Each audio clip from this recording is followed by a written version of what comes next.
in a way, every mind is more or less obsessive, more or less compulsive. It's not a black or white, yes or no.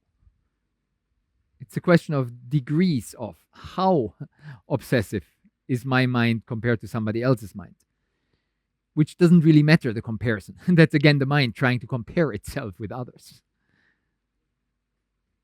No, I just notice, maybe in comparison to myself last month, that at the moment it's really a bit too much.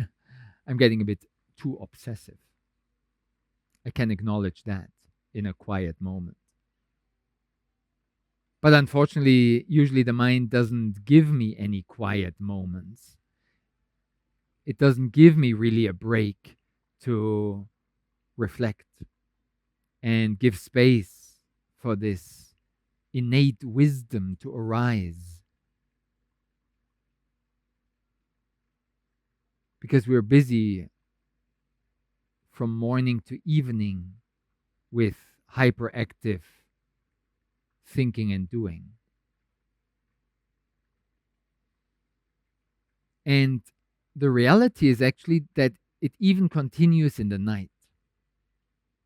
Especially if we have this extremely overdriven period in our life where during the daytime it's already like, whoa, like so much pressure, so much stress, defensive fear, anxiety, anger, whatever the emotions may be exactly.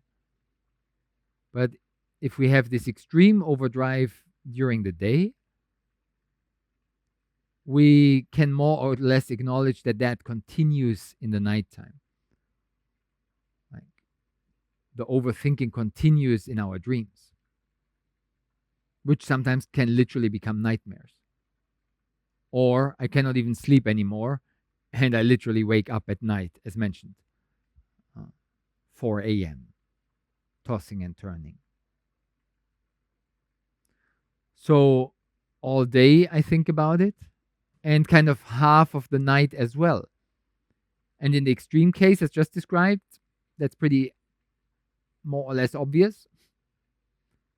But even if it's not the extreme case, even if it's just a regular day going about my duties, doing my thing, and it's kind of like a more relaxed, calm period in life, even then, what we do at night in our dreams is to process what happened during the day.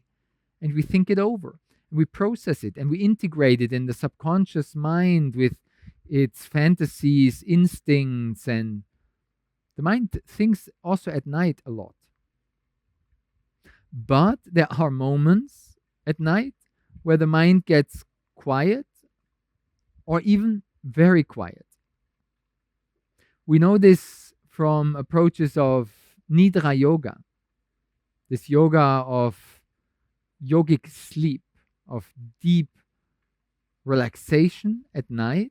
Not just during the day we can practice Nidra yoga, but the advanced yogis practice Nidra yoga in the night. I studied in my psychological department in a sleeping laboratory some 20x years ago when we were researching the sleeping cycles, brainwave states, out of beta brainwaves into alpha brainwaves during the REM sleep, rapid eye movement sleep, where the dreams are happening. But then also moments of stillness, where the brainwaves in some ways get more synchronized and in some ways more calm.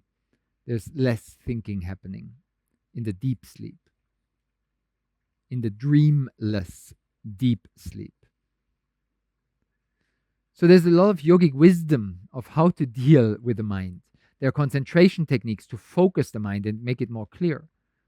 There are meditation techniques to sharpen the mind and open the third eye, Ajna chakra. There's yogic wisdom from Nidra yoga to go into lucid dreaming and to control the mind at night. Astral projection and other advanced practices of out-of-body experiences.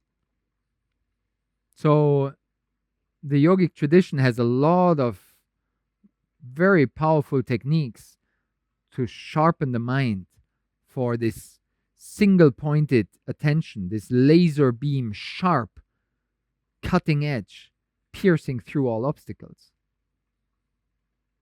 So in yoga, we cultivate a lot the power of the mind. In a metaphoric summary, it can be called mind over matter. Belief can move mountains. Bit similar, related. So this sharpness of the mind can be cultivated. But maybe even more importantly, because we already have a lot of intellectual and concentration education, what might be even more relevant, what the yogic tradition can contribute, is this peace of the heart. Allowing ourselves to get out of the mind into the heart. As I metaphorically say when I guide these spiritual heart meditations, allowing the mind to sink down into the heart. It's almost a natural gravity if we allow this process of heart centering to unfold. Not allowing. We just stop clinging, stop holding on to with our overdrive mind, and we simply allow for this sinking down process to occur. Like gravity. Like an object in water, gradually lowering, organically, almost naturally. So a possibility to step out of this overdrive of the mind and connect to this heartfelt wisdom, which is always here if we give space for it to unfold. If we are attentive and sensitive enough, if we have the receptivity to listen to the silent voice of the heart, which is quietly calling from the soul, this beautiful and peaceful presence that naturally radiates from heart center. If we only would allow that process to unfold. But unfortunately, we have very little training for that. There's very little education that I received from my parents or primary school, high school teachers on these topics. Nobody really told me about it. Yes, implicitly it was mentioned by my grandma. Yes, I've somehow seen this wisdom in motion when my mother was, for example, I remember she was feeding, caring, providing food for a homeless person who was sometimes walking our streets. I remember she would heat a can of beans for him and would bring that out. I remember. So I saw that wisdom in motion, this generosity in my mother.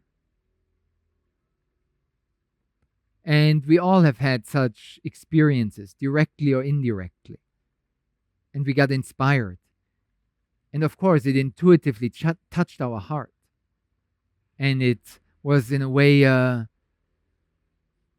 sweet and deep and profound human experience to witness this direct connection between two hearts.